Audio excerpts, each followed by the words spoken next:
The pirates. Jean-Luc, move to the right, Franklin says as he steps forward, and Jean-Luc quickly does. There's a tearing sound in the local axiom, and Franklin slams a fist into the gut of the teleporting adept, and then grabs her face and pushes her to slump up against the wall next to the small armory Jean-Luc set up. She looks more like she's from a fantasy novel rather than part of a space and alien planet's adventure. There's a deep brown to her skin with a mottled look that makes her look like she's carved out of wood, and her green hair is in leaf-shaped clumps. "How obvious are these girls to you?" Miles asks, and Franklin chuckles. "What?" "It's something out of a cartoon almost. It's like one of those falling bits with the high-pitched whistle, but backwards mostly. It slowly gets louder, more and more obvious as it arrives, and then a crashing sound as they emerge. I get about 5 seconds warning," Franklin says before pausing. "Sounds the wrong word though, but I'm sort of processing axiom with all my senses, and the teleporting is twigging to sound more than anything. I can see it, and the smell is indescribable." "Huh, go figure," Jake remarks even as Jean-Luc grabs out numerous components and starts putting things together. "What do you think, guys? 5 or 10 seconds?" 10, I'd rather they be disarmed than go off in our faces if we get jumped at the wrong time," Miles says. "Speaking of, I think we'll need to seriously start mucking around what we're sending. Bombs once or twice will eventually be countered, even if we send in some war crimes. We need more than that." "Frankie, buddy, think you can open up a solid portal? Bombs are fun, impact grenades are even more so, and a hail of bullets are even better," Beck asks, and Franklin considers. He thinks before his arm snaps out and grabs someone slipping into reality around the face, dissolving the kutha piercings that control them and throwing them to the other wall and away. Another Irumenta with glowing hair that could not look more confused or dazed if she had been hit in the face with a halibut. "I think that's doable. These girls are coming at us in all sorts of different ways. Last girl was slow and gentle to sneak up, and the one before was rushing in. Between all of them, it's giving me a very easy passage to the ships above. That explains why some of these girls are getting the gentle treatment and others are getting straight up assaulted," Jake states, and Franklin shrugs. "Some of them come in charging attacks, and those are the ones I want to disrupt as hard as possible. Speaking of, Victor, Jake, stand here and be ready to punch at shoulder height between you," Franklin says before gesturing positions for them both. "Now." The double sucker punch from the largest men in the squad caused the forming target to actually flip in midair and fall to the floor, limp and thoroughly knocked right the fuck out. Another plant Irumenta that causes the one still conscious and otherwise cowering against the wall to gasp. "Your friend is aggressive as hell, isn't she?" Franklin asks, lifting up the Irumenta as her kutha piercings fall out, and he carries her to the wall and rests her against it. "What is going on?" she demands in shock. "Your Dreadmaster has bitten off so much more than she can chew that we're going to be using her for personal entertainment," Lou remarks with a grin. "In fact, there's a competition to who will be causing the most damage to the fleet, and the fact that all of you girls are being drawn to our axiom adept," Ryu begins. "Hello?" Franklin says with a shit-eating grin and a wave. "We have a bit of an advantage in enemy takedowns, suffice to say," he finishes with a chuckle. "C'est fini," Jean-Luc says, holding up a bundle of red dynamite sticks with a brass clock strapped to it with a bundle of wires over the top. "Like something right out of childhood. We just need Yosemite Sam to show up and threaten that dang varmint," Miles says, picking it up with a huge smile. "It'll take another teleport to really bring me the last signal and get the proper idea of one of the ships." "How does that work?" Victor asks, and Franklin exhales as he tries to find words. Basically in the moment they come through, they're in 2 places at once and connecting them together. This lets me look through and get a bit of a map as I get a better and better look," Franklin says, before lashing out with his right hand and grabbing someone around the face and holding them in place as the piercings fall away, even as they emerge from wherever they were before. "Here we go. Thank you, miss. Step to the side and we'll be killing the bitches that took you from your home." "What the what? Who, what, how?" the confused as hell Araminta asks, before being gently pushed away by Sai, who offers a comforting smile. This one looks different, with sea-green skin and hair that seems to be endlessly flowing with water that doesn't actually make anything wet. "You'll figure it out, just relax," Miles remarks, even as Franklin starts pulling at something in the air and it starts to waver and wave around his hands as if he had somehow grabbed thermal distortion and was coiling it into a disc that he then hooks his hands into the middle of and pulls apart into a circle with glowing edges that leads elsewhere. "Behold, the central power core of one of the ships," Franklin proclaims before leaning over and looking at the large, ominously glowing device with warnings that it needs delicate treatment. "I think it's missing some decorations. What do you think, Baron Martin?" "I have just the thing to make it fabulous. Trust me, I'm French." Jean-Luc jokes as he reaches through the hole in mid-air and puts the bomb down before turning it on. He pulls back and Franklin causes the window to collapse and shatter as if it never was. "Think they'll appreciate his delicate touch?" Victor asks with barely contained laughter. "Oh, who can tell with the minds of women?" Jean-Luc remarks with a wave of his hand, and there are some chuckles all around. "A good point," Franklin says, before moving to the side and sweeping his arm out to hook it around a woman's neck as she teleports in, and her kutha piercings just fall out. "What do you think?" "What? What? What?" she demands in utter shock. Bright blue skin and glowing hair with a look on her face that could not be more confused. "Sound like an endorsement to me. Join the rest of the girls, lady."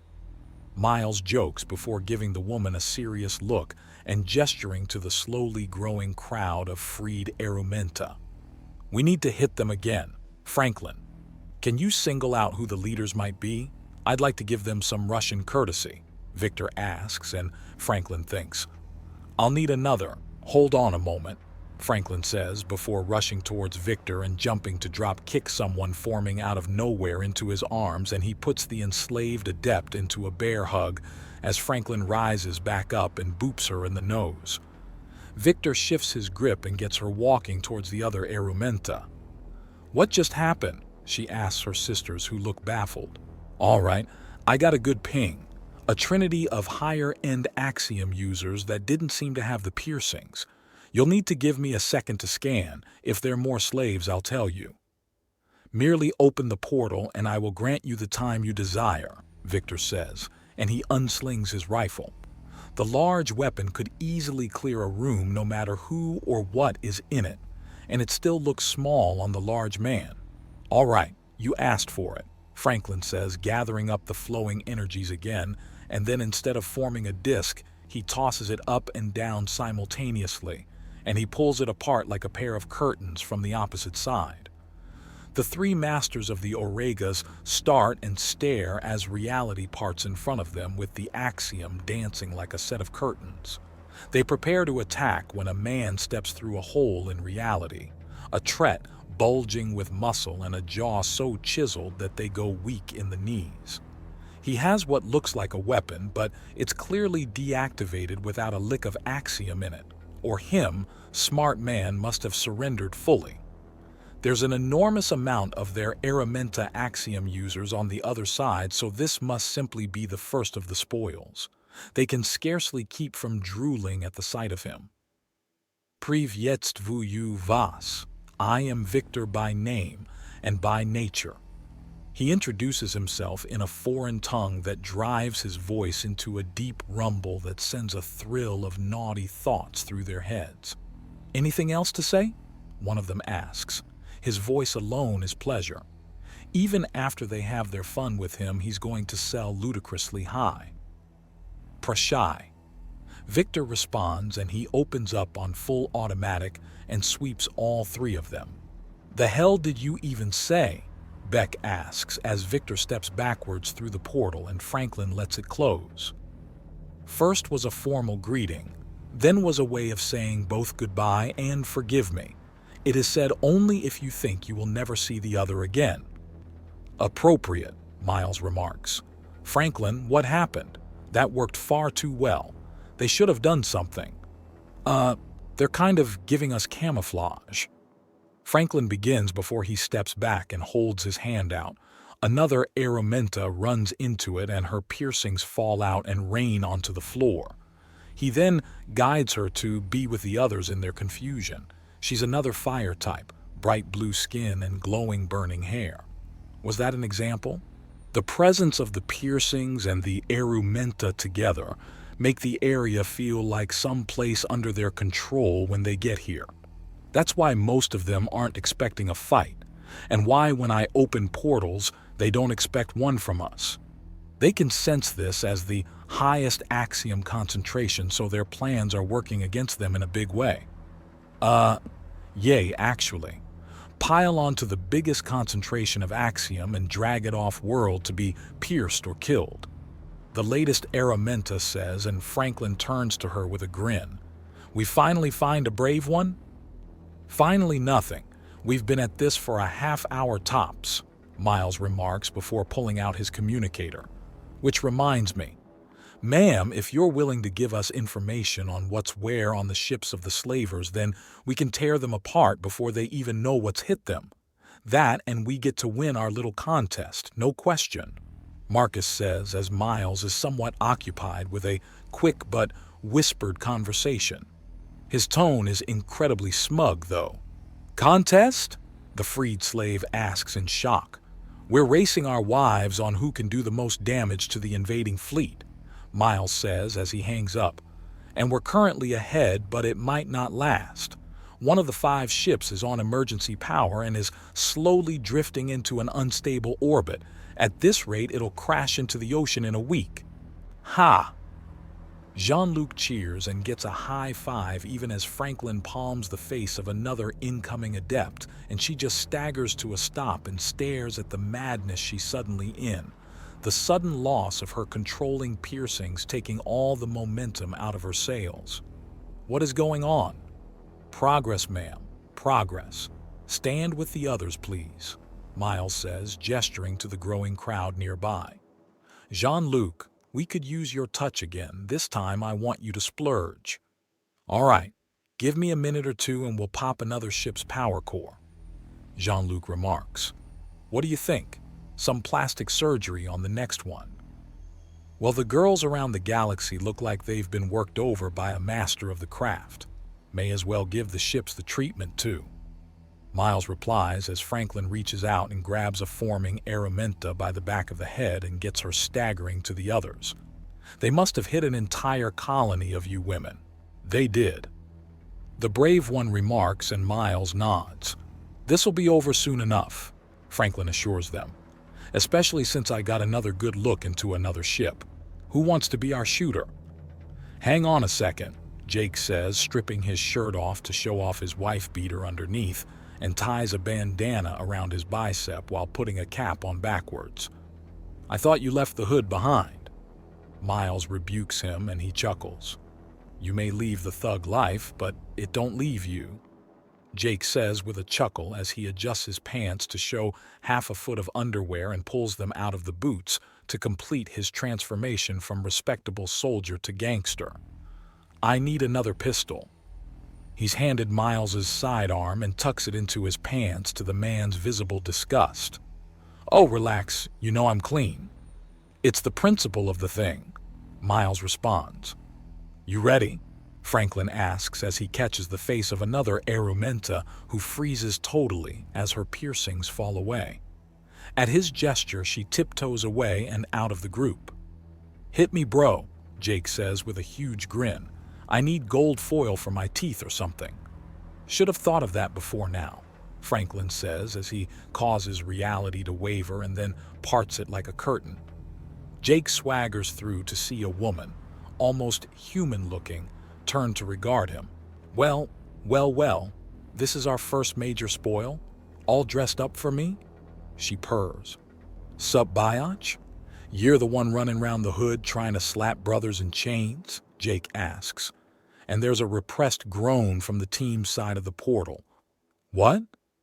I asked if you'll be the pimpette trying to slap me and my brothers in chains. Jake clarifies and grins when he hears the sound of someone face-palming. First prize is just plain, she begins to say when Jake pulls out his pistols and unloads them into her. That's one dead biatch, Jake says before sauntering back through the portal. All right, give me back my gun, you cretin. Miles orders and is handed the pistol back. It's reloaded and the magazine is examined. What? You've got no problem with Victor doing the stone-cold Russian routine, but thug life is off limits? Jake asks as he properly holsters his gun back alongside his boot and adjusts his pants and underwear into a proper position. There's a certain level of dignity I'd like us to have. Miles returns as Jake slips his shirt back on and shifts the cap to a forward-facing position. Jake just looks around at them, at the growing horde of freed Aromenta wearing nothing but the chains around their waists, and then back to Miles. Don't say it, Miles says, and Jake closes his mouth into a grin rather than voicing a protest.